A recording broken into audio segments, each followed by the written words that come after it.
It's a team that was not playing very good defense, so it's very difficult to tell. But I thought certainly Gorky played a very good game, staying out of foul trouble, and that's one thing we've been emphasizing. I thought that Kyle and Gorky stood out. They understood what we were trying to do offensively and defensively and did some very nice things. So those two guys really played the best on the team.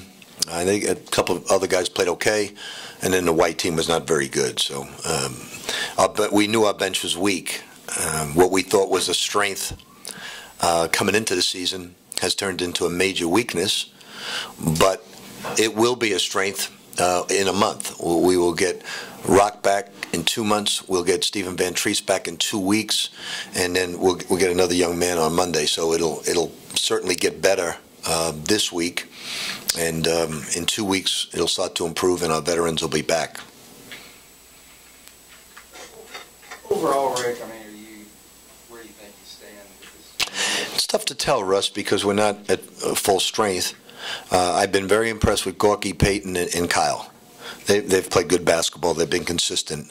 Our running game's good. Our unselfishness is good. We shoot the ball well. But until you really play good competition, because our second unit is so weak right now that we're not getting any competition. So it's tough to tell. Is it because of the inexperience? Second unit? Yeah, they're all guys that aren't ready to play as freshmen. They're physically weak. I thought Bullitt, although his statistics won't bear out tonight, I thought he made some great moves. He attacked his offensive mind. He just didn't finish the shots, but I thought he made some outstanding moves. Coach, with Rocky, you say he just got cleared and he's about He's probably 2 weeks away now from doing individual instruction, probably 6 weeks away from practicing, and he's probably 2 months away from playing actually on the court.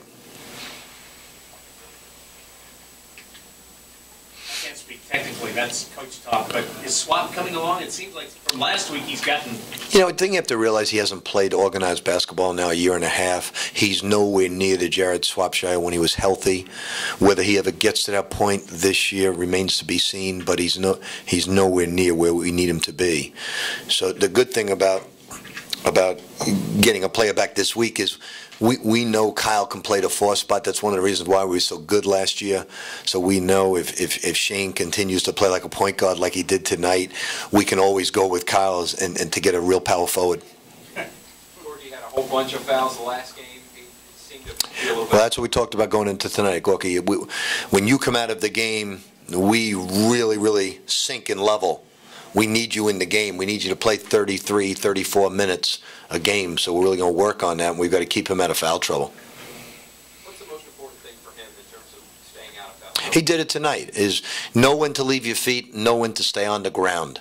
And what we call post defense is, you know, if someone is making a move, you got to wall up, move your feet, and stay in your stance and let your teammates dig and help out. If you're off the ball, block the shots. You know, he made some good offensive moves. The one they got called a travel was not a travel, was a very good move. So he played really well, and Kyle played very well. How comfortable are you with Buchanan stepping beyond the arc? When he, like Peyton, you know, we've been working in practice on all the drills, and I put my hand basically at the back, and if they hit me, obviously the balance is bad. If they don't touch me, the balance is good. And Peyton has been really working on that. Shane, his balance is what Peyton was last year. I have no problem with him shooting him when he's balanced, but he didn't play like a power forward tonight. I mean, some of you, not you in this room because you know the game, but people look at a stat sheet tomorrow and say, boy, he played really well. He had 32 points. This was probably the weakest he's played. He didn't have an offensive rebound. He didn't have an assist. He played on the perimeter too much. That's what he did mostly in high school. You know, we think he's a gigantic body inside and almost impossible to stop. I don't have my glasses on me, but he's the type of guy that should go to the free throw line 10 to 12 times a game. I'm sorry, 2 of 3. So that tells you he didn't play like a power forward tonight. But the good thing is he's very talented, very skilled, and you know, he can go away from the basket, and we want him to, certainly. But he didn't take advantage of the fact that Jared Swapshire could not play him inside. He didn't take advantage of that, and that's what you want to do. There's not too many people with that frame.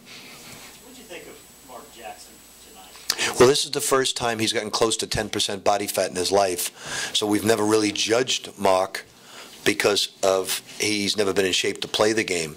So I thought he did some very good things, and you know, he's not quite there. He's 10.3, But we feel he probably won't play in the Pikeville game because he won't make it, but we feel by the Bellman game he will make it. And he's a smart basketball player. He looks much better, obviously. Anything else for Coach? Yeah. Are you concerned with the lack of depth in the power forward center positions going forward this year? Right now I am, but once Van Treese comes back, the center position will be answered. He'll give us a strong body that understands what the Big East is all about. And now that once Van Treese comes back, Kyle also can move and back up. Now that we have another small forward, he can play that position, and Kyle can go to the 4. So on Monday we're going to improve our depth. In 2 weeks we're going to really improve our depth, and in a month we're going to really get better. So right now we're not playing, so it's really not a problem. But we think we're going to have good depth down the road. Right now we have no depth. Talk a little bit about what kind of added dimension Wayne will add when he's. Well, just so he allows Kyle to go to the 4. He's a much better athlete. Now, that being said, understand this. This young man has not touched a basketball in 6 months. So he's not going to be the player we saw in high school. He hasn't done anything for 6 months in terms of basketball. So he's going to need a little 2 weeks just to get in shape. Then he's going to need another month to get back to the level of basketball that he once was. So you probably won't see the player we saw in high school until maybe December or January, because you don't play the game for a month. Now we'll get him in good shape in 2 weeks, and he is, to his credit, he has gone from 17% body fat to 8%. So to his credit, he's worked on his body real hard, but he's going to give us a great dimension. Anything else for Coach?